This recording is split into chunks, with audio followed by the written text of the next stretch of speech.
ìkejì ni kò sí oògùn ìrònú. Kì í ṣe ìrònú ìlọsíwájú là ń sọ báyìí o.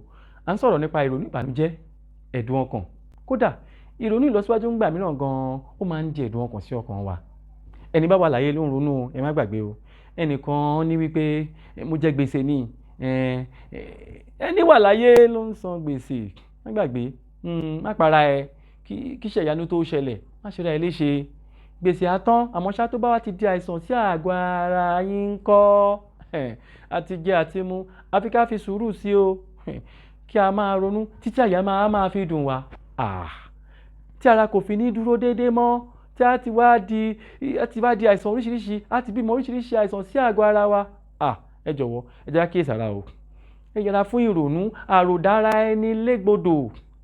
Ẹ má gbàgbé wípé a ti bẹ̀rẹ̀ mumi kànga, ìyọnu ló bá dé o. Kò sí ohun tó ń bọ̀ lókè tílẹ̀ ò gbà o. Agbára Ọlọ́run ká. Ẹnìkan ní wípé báwo ni eléyìí ṣe tan mọ́ ètò ìlera wa? Ó tan mọ́ ètò ìlera wa, ó sokùn mọ́ pẹ̀lú. Bí ọkàn bá ń ṣàárẹ̀, ara náà á ṣàárẹ̀, bó pẹ́ bóyá à ń bọ̀ náà.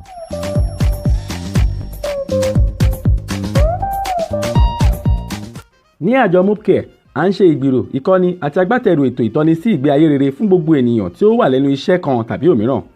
Àwọn ẹ̀kọ́ ìṣíníyè ìlera wa lóríṣiríṣi wà fún àwọn ilé-iṣẹ́ aládàáni, ilé-iṣẹ́ ìjọba, àjọ lóríṣiríṣi, ẹgbẹ́ aláfọwọ́sowọ́pọ̀ àti ìdàgbàsókè gbogbo ènìyàn, ìyẹn láti àwọn ọ̀dọ́ títí di ọjọ́ alẹ́. À ń ṣe àkópọ̀ ìkẹ́kọ̀ọ́ fún àwọn tí ó ń ṣe ìpalẹ̀mọ́ ìfẹ̀yìntì tàbí àwọn tó ti fẹ̀yìntì lẹ́nu iṣẹ́ yálà bóyá ti aládàáni tàbí ti ìjọba. A sì tún ṣe agbátẹrù ìtọ́jú ìlera àwọn àgbà yálà ní ọ̀kọ̀ọ̀kan tàbí ní àpapọ̀. A jẹ́ olùrànlọ́wọ́ fún àwọn àjọ tó ń dá sí ètò ìlera àwọn àgbà káàkiri. À ń ṣe ètò ìlera ti gbogbogbò lọ́lọ́kan ọ̀jọ̀kan fún àwọn ọ̀dọ́ àti fún àwọn tó ti gbẹ́nu lé ọjọ́ alẹ́ tàbí àwọn tó ń ṣe ìpalẹ̀mọ́ rẹ̀.